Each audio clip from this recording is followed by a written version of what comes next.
What's up, Commanders? Dimebot here, and welcome to my advanced mining tutorial. Now, if you have not watched the basic tutorial, please go watch that, because I am going to assume that you know all of the basics that I covered in that, including gear and the basics of how each type of mining works.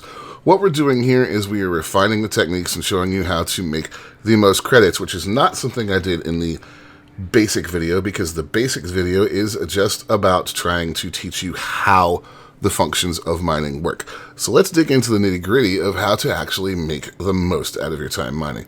The first thing we want to do is hop over here to outfitting. I'm using the Type 8. I've come to love the Type 8 as a mining ship, but you can use, obviously, your own preferred ship and do your own preferred type of mining.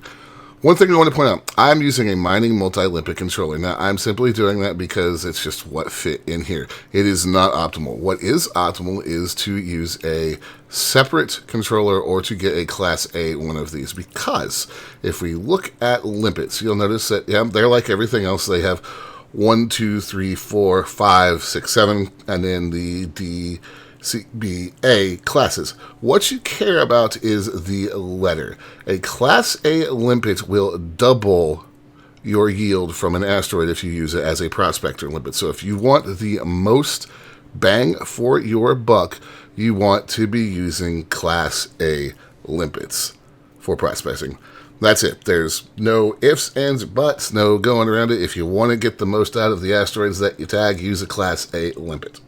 Speaking of limpets, let's go ahead and look in here in advanced maintenance. Now, I've done a lot of reading over the years, and I see people going back and forth. Are limpets worth it? Should I bother with limpets? What's up with the prospector limpets? Yeah, they're worth it. As I just said, they can double your yield. Now, we are going to be running all the way up to about 300 limpets for this. And I see a lot of people say, well, they just waste space. So guys, here's the thing. A limpet is going to cost you 110 credits, or 100 credits. You see it right there when I sell one back.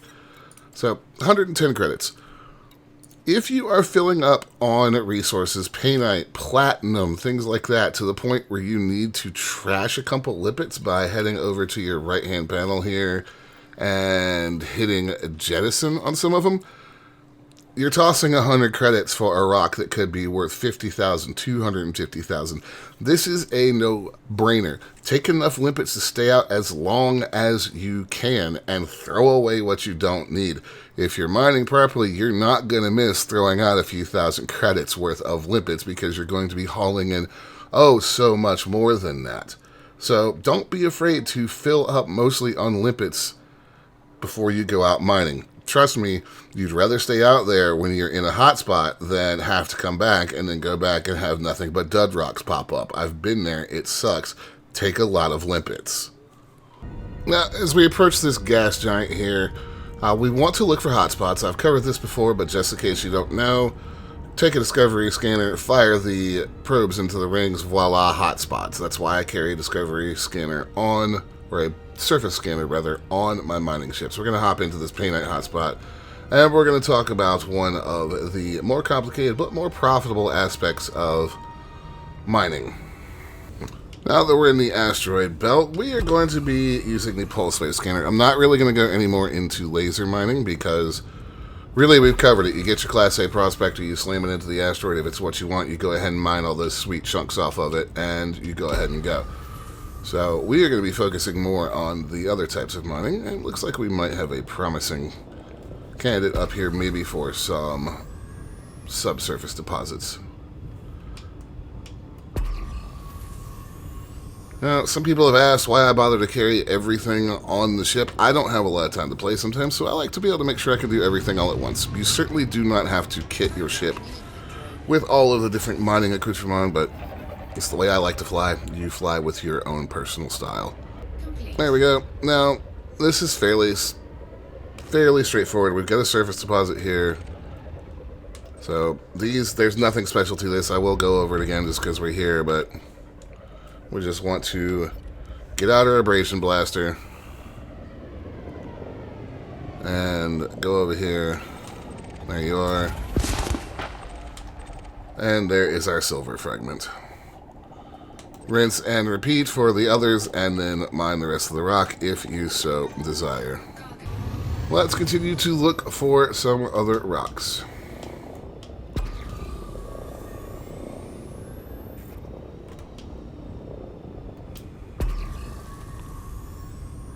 And this is the tedious part of mining like this. Again, I've set my HUD to normal orange colors, so if you haven't changed anything, you're looking at the same thing as I am. You're looking for the orange glow. You're looking for the extremely bright orange glow, although it can be worth stopping and checking any others that they show up, because these are generally going to have some type of maybe surface deposit or subsurface deposit you can use the drill on. We will give this bad boy in front of us a check. And as I thought, we've got some subsurface deposits. So this is what the displacement missiles are for. So, again, not going to spend a lot of time on this one. This is covered in the basics video, but go ahead and hold down the button to launch the missile in there. And you'll get this mini game down in the bottom left. You're going to want to try to match up the line with your drill. And there you see we blew out 2 chunks. Now, what's happening there is a couple things, and we'll talk about this a little more in depth. So, as you launch the missile in, you're going to get that graph up top. That's density. That's mimicking the drill going through different layers of rock and slowing down. The bottom one is going to be your yield. And conventional wisdom has it that if you aim for the smaller ones, you'll get more chunks. And in my experience, that certainly does seem to be true. So, in we go.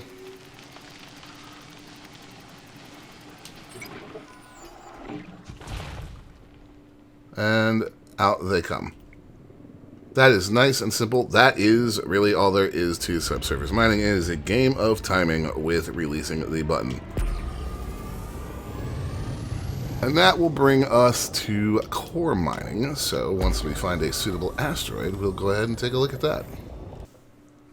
So guys, we finally found one with a core. As you can see, it was nice and bright as we rolled up to it on the pulse wave scanner. Now, there's a lot to get into here. You'll see the different types of icons on this asteroid. Now, if you are interested in completely mining this thing, then you're going to want to go ahead and pop off all of these surface deposits here. The gold, the praseodymium, however you say that one.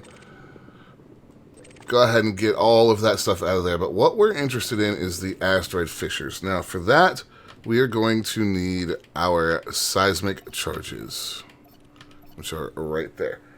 Now, let's note a few things before we get started. As you see, when I target these different ones, the fissures, so that one, if you look in the lower left, it says it is low strength. This one is average strength. This is a high strength. This corresponds to the 3 bars that you'll see on either side of the HUD. The seismic charge is a chargeable munition. Hold it down and it gets stronger. Now, for the low strength, I typically just tap the fire button just to make sure that it doesn't gain too much charge. What they call average strength is the middle bar, and then high strength obviously is the top bar. Now, the idea here is going to be to place the correct amount of charge onto the asteroid by firing low into low, medium into medium, high into high, and watching in the top right until we get to optimal yield. Now, I'll talk about that HUD when it comes up, but what you're going to see is a larger section of blue bars, a little section that is yellow, and a top section that we do not want to get into. So, let's go ahead and get started with this. You will see why I like the Ajax here in just a moment. It is nice and agile for this type of thing. But start off with this high strength right here.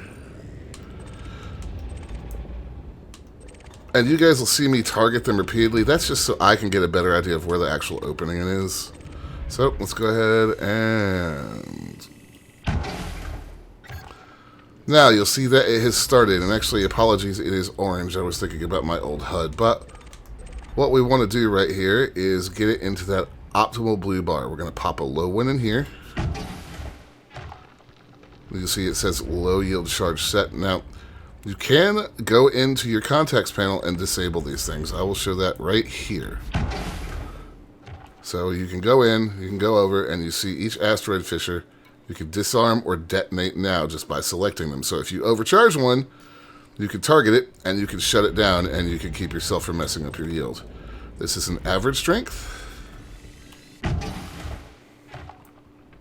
You'll see it says medium yield on the actual game HUD.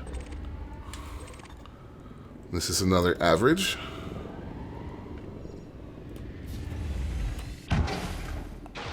Oops, little off to the side with that one. Medium yield, and we are getting close to optimal. We have a low strength right here. Optimal yield range. You will not need to hit every single fisher on an asteroid to get optimal yield. Now, back off to at least 1 kilometer.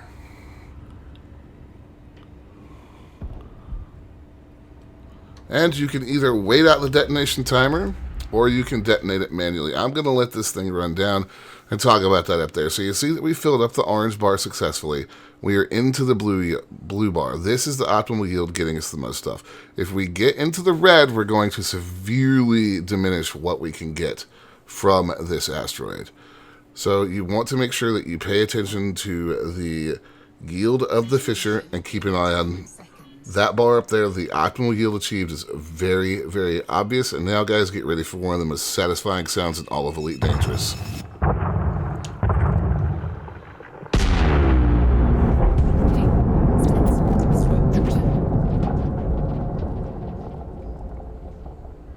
You'll see that even at 1.5 kilometer standoff range, I still had some sensor disruption. You don't want to be too close to these when they go off.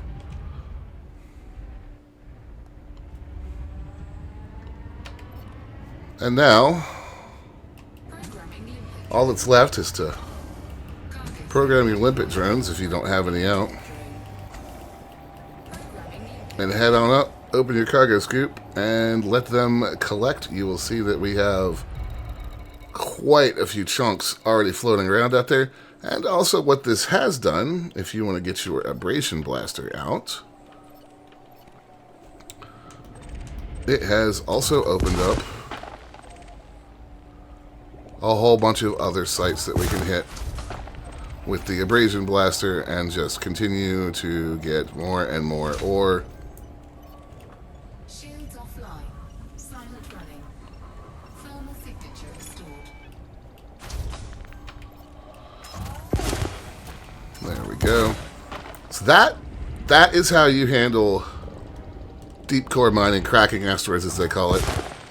It takes some time to get used to. It takes good control of your ship, but it is obviously well worth it. And mining doesn't get any more complicated than this. I will say, if you just heard Collector Limpet expired, Collector Limpets are real dumb, and you need to pay attention to where you park around here or try to get close to the shards, because they're going to kill themselves a lot. And there you have it, guys. That is the advanced guide to mining. It really is not that advanced. Really, there's not a lot to it except making sure you have the right equipment and paying attention especially to your deep core mining, making sure that you have the optimal yield going with your charges. If you guys have any questions or comments, leave them in the comments below. If you have a tutorial, something else you'd like to see me take a look at for you in Elite Dangerous, leave that in the comments below. If you enjoyed the video and found it useful or helpful, please like and subscribe. It helps me out more than you could know. Consider becoming a channel member to support my work. And that's it, guys. I'm Donbot, and I'll see you guys next time. Thanks for watching.